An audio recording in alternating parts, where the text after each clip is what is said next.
How to upload and share files on Google Drive. It's pretty simple and a quick process, so let's get started with the video. Start by moving into your application Drive. Once you're in this page, click on this plus icon right over here. And then you need to click on Upload File. Two different options will be visible to you. You can choose Photos and Videos or Browse. Let me click on Browse. From here, select any of the file that you want to upload on Drive. For now, let me select this file. All you gotta do is click on it and then tap on Open at the top right corner. Once again, click on Upload at the top right corner of the screen. And there you go, the file has been uploaded successfully. Now if you couldn't find the file, then search it in the search bar and then click on the file.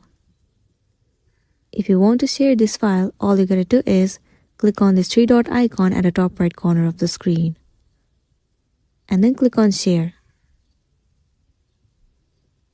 Now enter the email address of the person that you want to send this file. Once you've selected, you can also choose whether you want them to be editor, commenter, or viewer.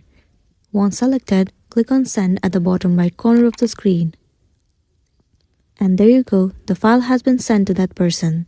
So that's the end of the video. If this video helped you, give it a like and check out our next tutorial. Thank you.